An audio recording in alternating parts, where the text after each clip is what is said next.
하나님이 에덴 동산을 창설하시고 인간을 에덴 동산의 그 주인으로 거기에 창조하셨습니다.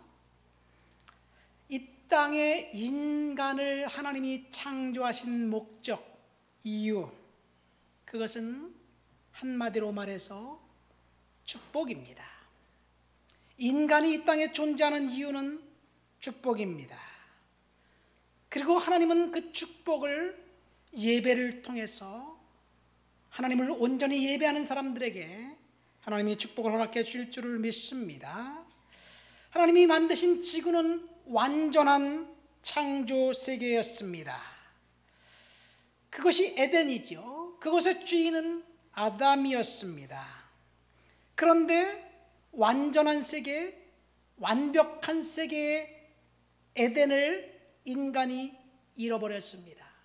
그 후 인간은 에덴을 그리워하게 됩니다. 왜 그렇습니까? 거기가 낙원이고 천국이기 때문에 거기를 그리워할까요? 그럴 수 있지만 사실은 그게 아니에요. 왜냐하면 인간의 처음으로 태어난 고향이 천국이기 때문에 그렇습니다. 누구나 고향을 그리워하잖아요.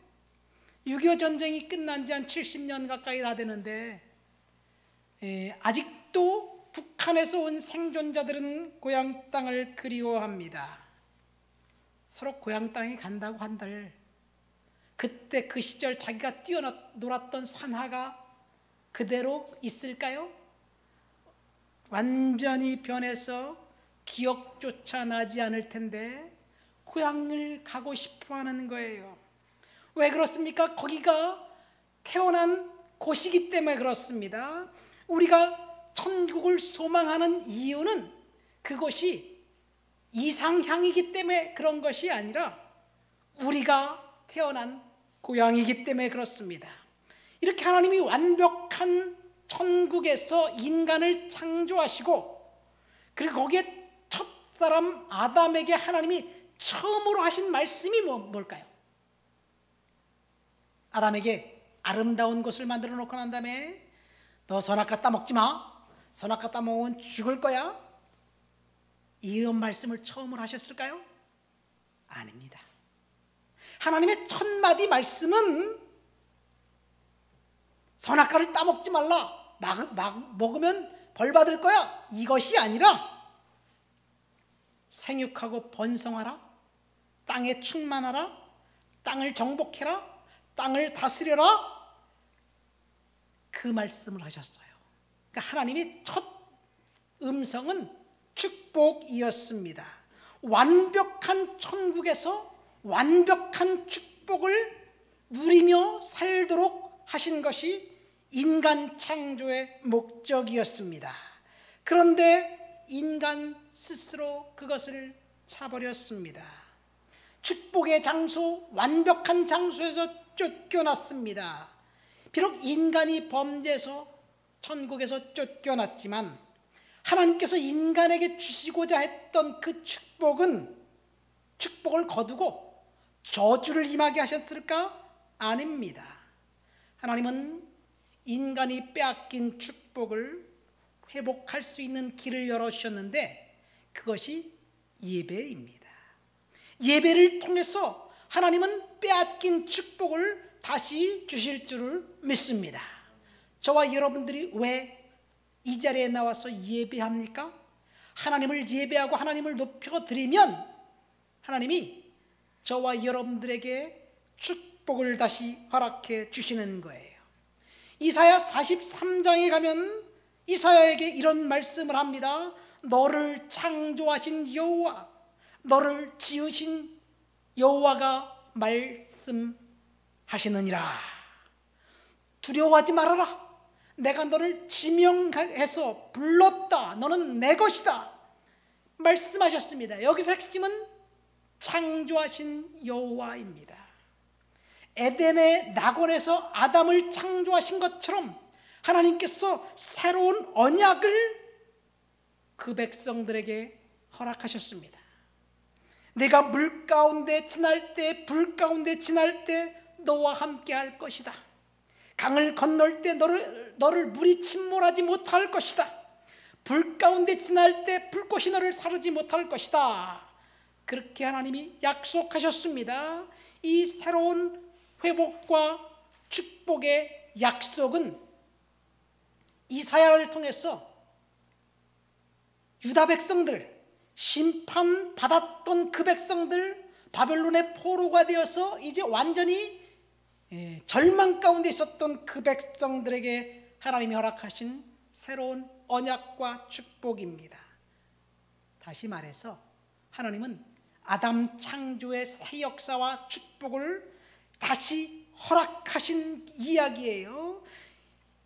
여기서 말하는 내가 너와 함께 하겠다, 너를 지명하여 불렀다는 그 말씀은 오늘 하나님 앞에 예배하는 저와 여러분들에게 이야기하는 거예요. 물론 본문의 문맥으로 볼 때 멸망당한 유다, 그래서 바벨론에 끌려갔던 그 백성들, 범죄했고 심판받았던 그 백성들을 다시 유다로 회복시켜 주시고 바벨론에서 포로를 귀환해 주셨던 남은 자들에게 약속하신 그 약속이 바로 저와 여러분들에게 약속하신 축복의 선언입니다. 하나님께서 축복의 선언을 하시면서 이사야 43장 6절 7절에 이렇게 말씀하십니다. 내 아들들을 먼 곳에서 이끌며 내 딸들을 땅 끝에서 오게 하리라. 내 이름으로 불려지는 모든 자 곧 내가 내 영광을 위하여 창조된 자를 내가 오게 하리라. 여러분, 하나님께서 저와 여러분들을 하나님의 영광을 경험할 수 있는 피조물로 창조하셨습니다. 그리고 그 선언과 함께 하나님이 이렇게 말씀하십니다. 내가 새 일을 행할 것이니 이 백성은 내가 나를 위하여 지었나니 나를 찬송하게 하려 함이니라. 빼앗긴 낙원, 범죄했고 불순종했고 그래서 이제 죄악 가운데 심판받았던 그 백성들에게 다시 하나님이 약속하신 것은 예배하는 자들에게, 하나님을 높여드리는 자들에게 축복을 허락해 주시겠다는 새로운 언약입니다. 그러니까 우리는 하나님의 영광을 위해서 창조받았고요, 그리고 하나님을 예배할 때 저와 여러분들이 하나님께서 허락하신 축복을, 놀라운 축복을 주실 줄을 믿습니다. 사도 바울이 이렇게 고백합니다. 그런즉 너희가 먹든지 마시든지 무엇을 하든지 다 하나님의 영광을 위하여 하라. 그러니까 예배가 축복입니다. 예배를 회복하면 반드시 빼앗겼던 축복을 경험하게 될 줄을 믿습니다. 오늘 본문 말씀 보면 예배가 축복인 것을 이야기합니다. 1절 말씀 보세요. 그러므로 형제들아 내가 하나님의 모든 자비하심으로 너희를 권하노니 너희 몸을 하나님이 기뻐하시는 거룩한 산 제물로 드리라. 이는 너희가 드릴 영적 예배니라. 하나님 앞에 우리의 몸을 거룩한 산 제물로 드리는 그 사람들, 그들에게 하나님이 복 주신다는 이야기예요. 이 구절에 보면 하나님이 요구하시는 예배가 있습니다. 저와 여러분들을 통해서 하나님이 요구하시는 예배, 너희 몸을 하나님께 거룩한 산 제물로 드리라는 이야기예요. 몸을 산 제물로 드려라. 그러니까 이 예배의 핵심은 우리의 몸을 하나님 앞에 드리는 것을 이야기합니다. 가만히 생각해 보세요. 구약 성경의 예배는요, 하나님이 인간의 몸을 요구한 것이 아니었습니다. 짐승들을 요구했습니다. 산제물이 아니었습니다. 죽여서 제단에 올려지는 죽은 제물이었습니다. 구약 성경에 보면 5가지 제사 제도가 나옵니다. 번제, 화목제, 속죄제와 속건제, 그리고 소제라는 5가지 제사 제도가 나오는데 그 제사 제도 상에 올려드리는 제물 중에 피를 흘려드리는 것과 그렇지 않은 것으로 구분됩니다. 피를 흘려 드리는 제물들은 속죄의 의미를 갖고 있습니다. 다시 말해서 짐승을 잡아서 죽이고 피를 흘리면 그 짐승의 피가 인간이 지은 죄를 대신 속죄한다는 대속의 원리입니다. 죄의 값이 사망이기 때문에 죄의 값을 짐승이 대신 죽어주었다는 이야기입니다. 그런데 이 속죄의 원리가 훗날 그리스도의 십자가에서 성취되었습니다. 십자가 사건 이후 더 이상 속죄 제물은 필요 없어집니다. 번제와 속죄제, 속건제라는 제사를 보면 그 속성이 비슷합니다. 한마디로 말해서 피를 흘려서 하나님께 드리는 예배가 번제, 속죄제, 속건제입니다.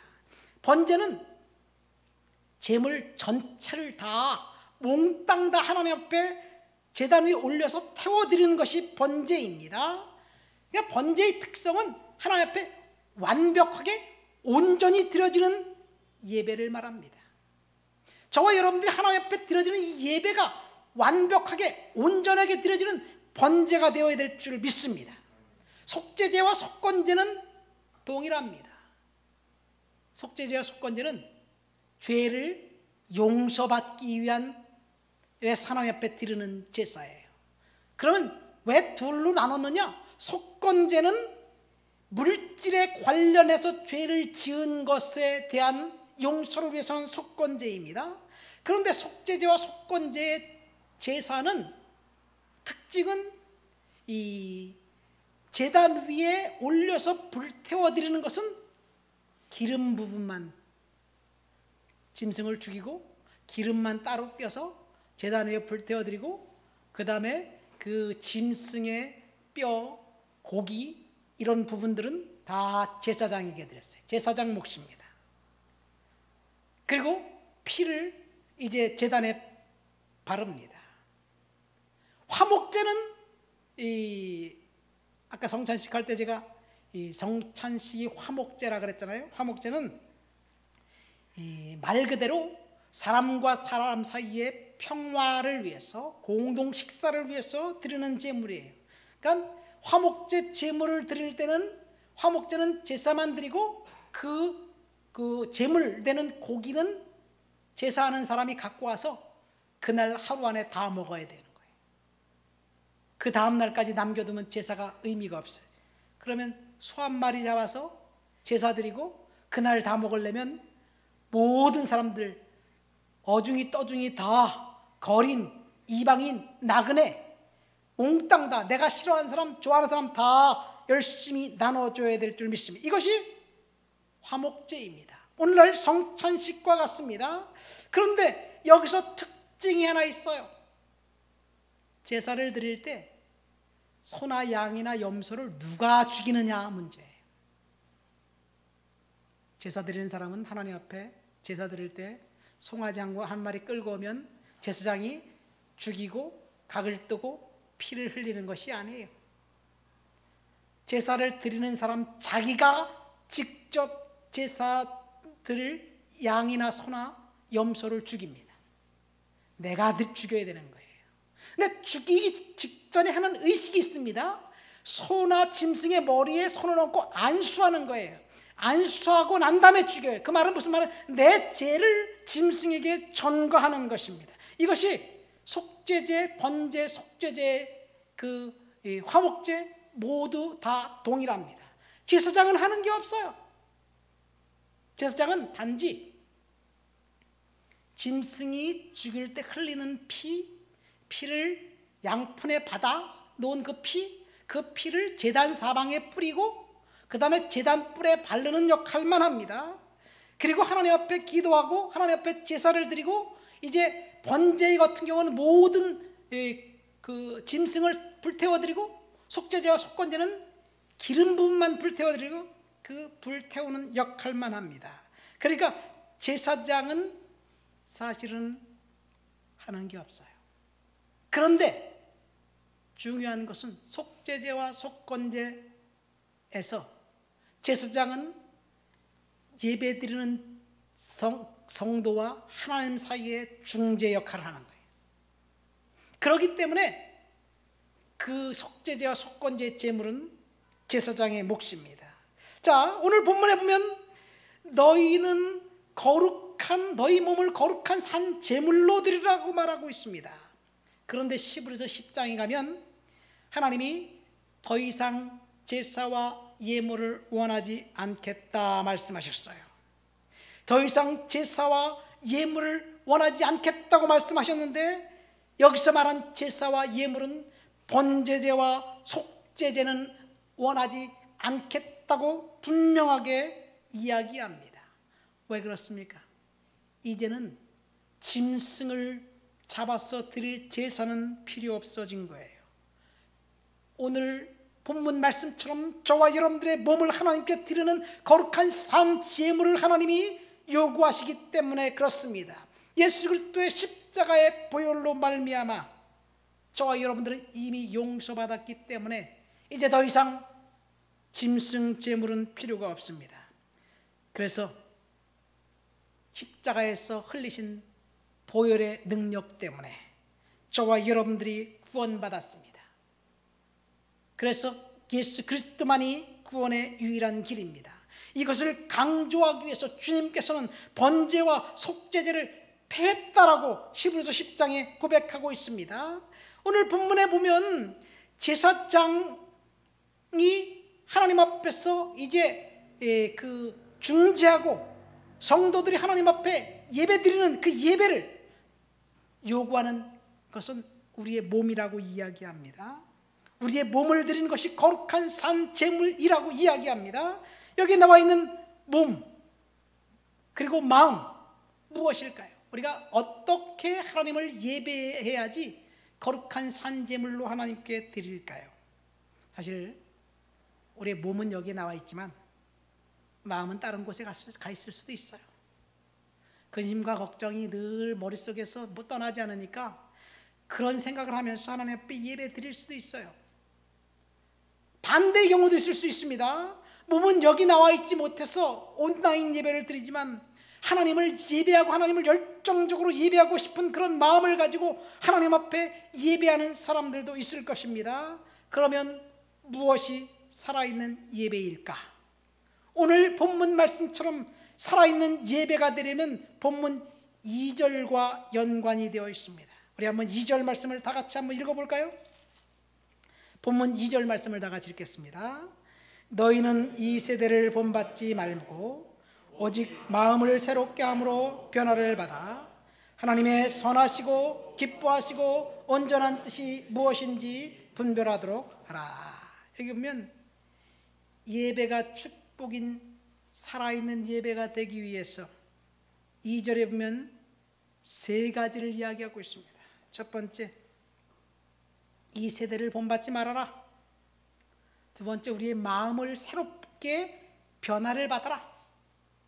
세 번째, 하나님의 선하시고 기뻐하신 뜻이 무엇인지 분별해라는 말입니다. 한마디로 말해서 예배가 축복인 살아있는 예배를 저와 여러분들이 드리려면 세상 시류에 밀려 요동하지 말라는 말입니다. 세상 사람들과 동일한 기준으로 살지 말라는 이야기이기도 합니다. 여러분, 이 세상 풍조는 앞으로 어떻게 될 것 같습니까? 사실 이 세상은 점점 더 하나님을 예배하는 것을 거부하게 되어 있습니다. 세상은 하나님으로부터 멀어져 가고 있는 거예요.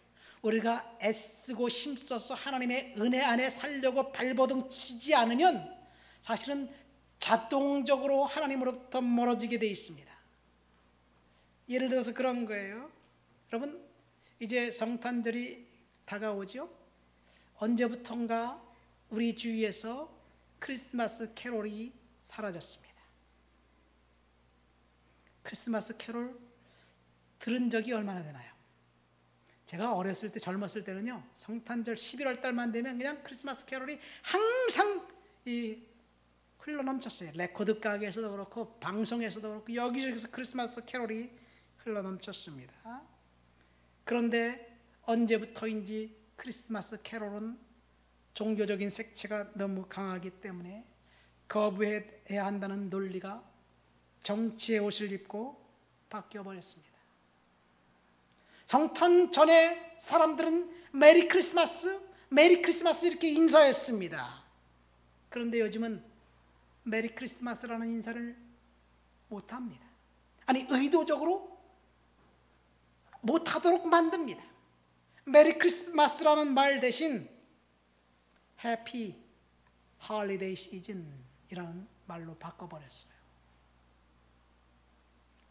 부활절 계란 이스터 액도 스프링 액이라고 바뀌었습니다. 세상 풍조는 사실 하나님을 거부하는 방향으로 계속해서 나가고 있어요. 우리가 의도하든 의도하지 않든 그렇게 나가고 있습니다. 코로나가 이 땅을 강타하고 난 다음에 아마도 세상 풍조에 밀려가는 시류는 더 급작스럽게 진행되지 않을까 진단해 봅니다. 왜? 유독 기독교회만 예배를 코로나를 빌미로 거부하게 만드나요? 사실 교회가 이 땅의 영적인 그 정화 기능을 담당하는데 사람들은 교회가 그것을 담당하지 못하도록 여러 가지 이유를 들어서 방해하고 있습니다. 프랑스에서 요즘 가슴 아픈 일들이 계속 일어나고 있어요. 이슬람 테러 집단들이 기독교인들을 살해합니다. 죽여요. 엄청난 일이 지금 우리 주위에서 벌어지고 있습니다. 하나님께 드릴 예배, 하나님이 기뻐하시는 산제사, 이것을 성도들이 하나님 앞에 연합해서 드려야 되는데 이 세상은 지금 계속해서 하나님을 거부하는 쪽으로 가고 있습니다. 어떻게 우리가 세상 풍조에 휘말리지 않고 주님을 온전히 예배할 수 있을까요? 사실 세상 풍조가 사람들의 마음을 사로잡고 빼앗아가는 것은 어제 오늘의 일은 아니에요.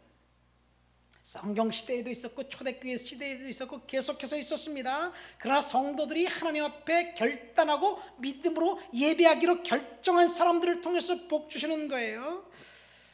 사무엘상 17장에 보면요, 골리앗이 등장합니다. 골리앗이 40일 동안 아침 저녁으로 고래고래 소리를 지르면서 하나님을 조롱했습니다. 그리고 하나님을 비방했습니다. 물론 골리앗이 키가 2m 85cm고 그리고 이 몸무게가 엄청나고 그가 입고 있는 갑옷 하나가 57kg이래요. 그가 들고 있는 창날 하나가 10kg이고요. 엄청나게 무시무시한 골리앗이 싸울 생각은 안 하고 40일 동안 이스라엘 하나님을 모독하고 이스라엘 군대를 모독하고 이스라엘 백성들을 조롱합니다. 하나님이 지금 이름이 모독당하고 있어요. 그런데 하나님을 잘 믿는 군대인 사울 왕의 군대, 하나님의 백성들은 하나님의 이름이 모독당하는 소리를 하루 두 번씩 아침 저녁으로 들으면서도 아무런 감동이 없었어요. 아무런 불편함이 없었어요. 이 골리앗이 손자병법을 알아서 그냥 뭐 싸우지 않고 이기려고 소리만 질렀나요? 저는 그 사실을 묵상하면서 골리앗이 왜 싸울 생각을 안 하고 소리만 질렀느냐? 사실 골리앗은 하나님의 군대를 두려워하고 있었어요. 그 옆에 그 밑에 사무엘상 13, 14장에 보면 블레셋이 이스라엘과 전쟁에서 집니다. 근데 그때 당시 골리앗 그 블레셋 군대의 일원이었어요. 그리고 블레셋 군인들은 훨씬 많았고 그 다음에 조직력도 더 셌습니다. 그런데 이스라엘 백성들과 싸워서 졌습니다. 아마도 골리앗은 그 과거를 생각하면서 두려워하고 있었을지 모릅니다. 동시에 하나님을 두려워하는 백성들, 이 세상 시류에 떠밀려가지 않고 하나님 앞에 의로운 그 정의감에 불타는 사람들에게 기회를 주신 것일 수도 있어요. 아마도 40일 동안 하나님은 사울에게 기회를 주신 것일 거예요. 왜냐하면 사울이 그 전에 2번 실수를 했거든요.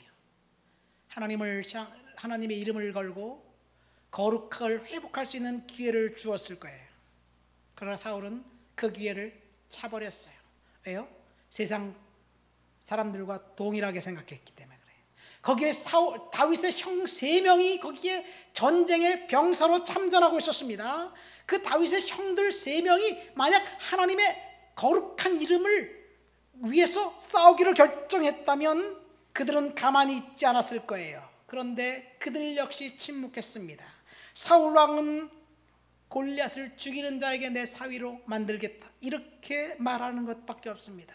40일 동안 뜬금없는 소리를 지르고 있는데 40일이 지나고 난 다음에 다윗이 거기에 방문합니다. 왜 방문하나요? 아버지의 심부름으로 가는 거예요.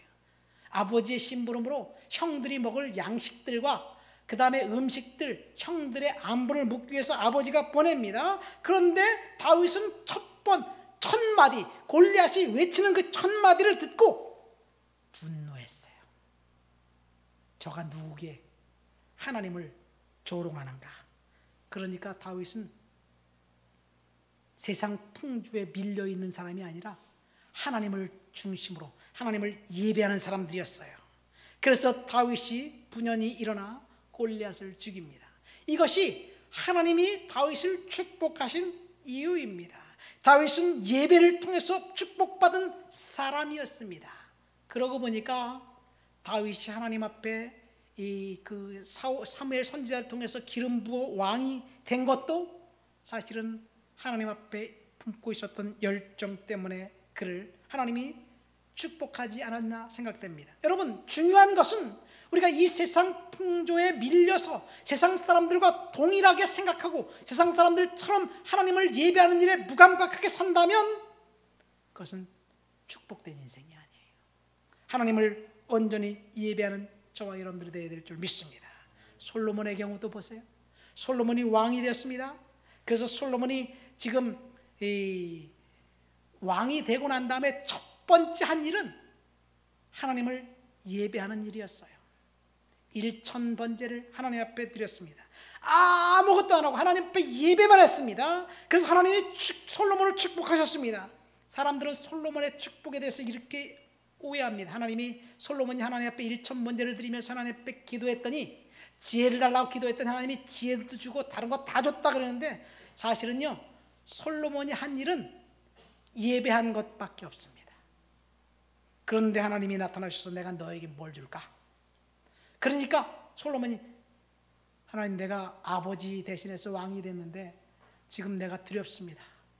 이 백성들, 내가 통치하는 백성들 중에 억울한 사람 한 명도 나타나지 않도록 나에게 지혜를 주셔서 억울한 사람 억울하지 않도록 재판을 잘할 수 있도록 허락해 주십시오. 그렇게 요청하니까 하나님이 그 요청이 기특해서 부귀와 명예와 다른 것들도 준 거예요. 그러니까 솔로몬이 받은 축복 역시 예배로부터 출발합니다.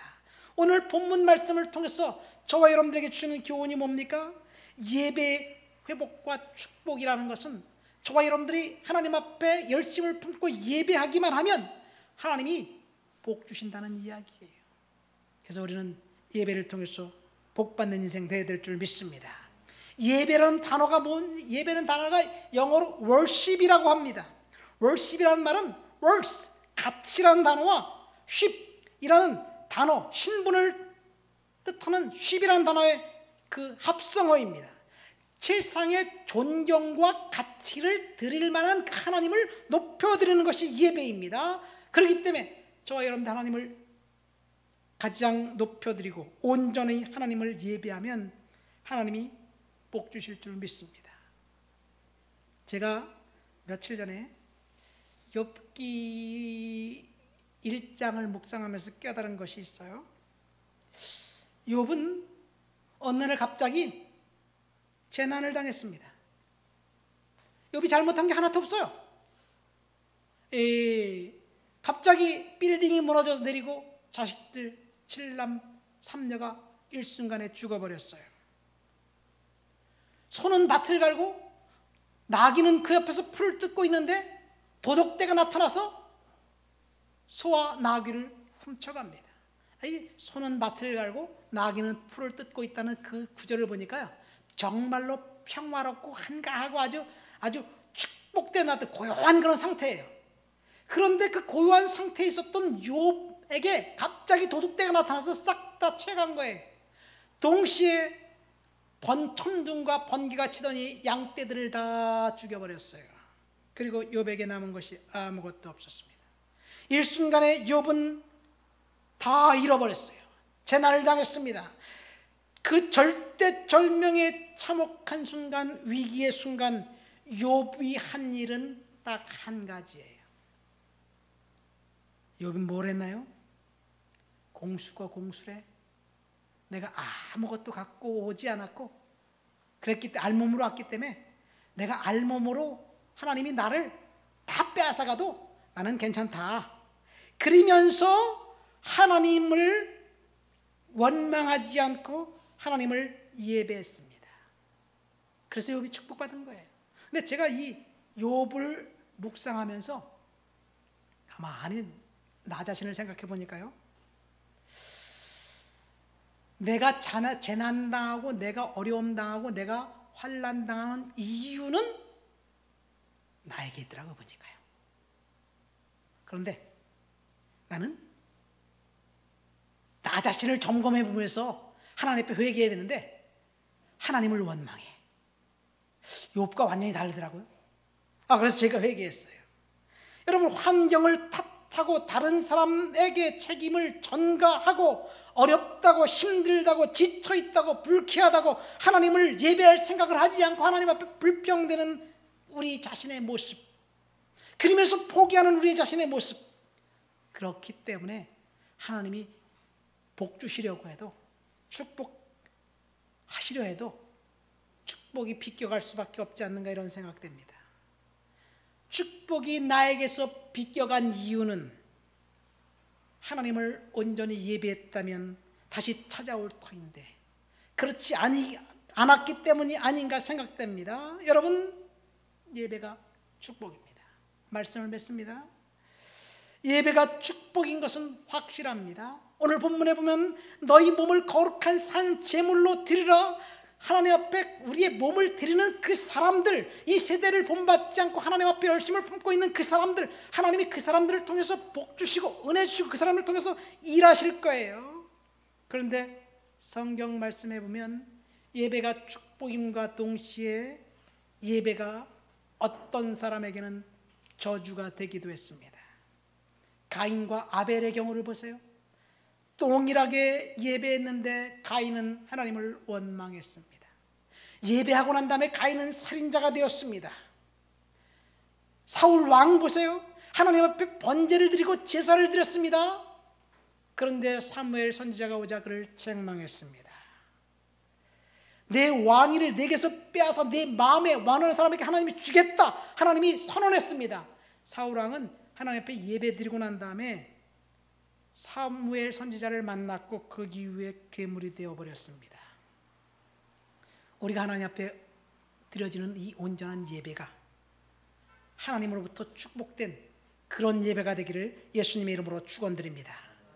하나님은 예배를 통해서 복 주실 거예요. 하나님이 요구하시는 예배는 저와 여러분들의 몸을 온전히 드리는 것을 말해요. 내가 하나님 앞에 몸을 드린다는 것은 헌신한다는 것을 이야기합니다.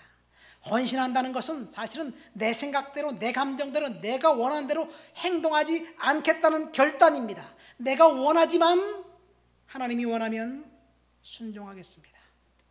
나는 하고 싶지 않지만 하나님이 원하시면 내가 하겠습니다. 이런 결단이 바로 몸을 하나님께 드리는 거예요.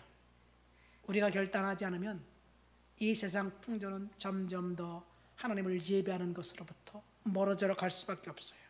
그러나 우리는 하나님 앞에 결단하고 다짐하고 예배 가운데 주님을 만나시기를 예수님의 이름으로 축원드립니다. 우리 말씀을 생각하면서 다 같이 통성으로 기도합니다.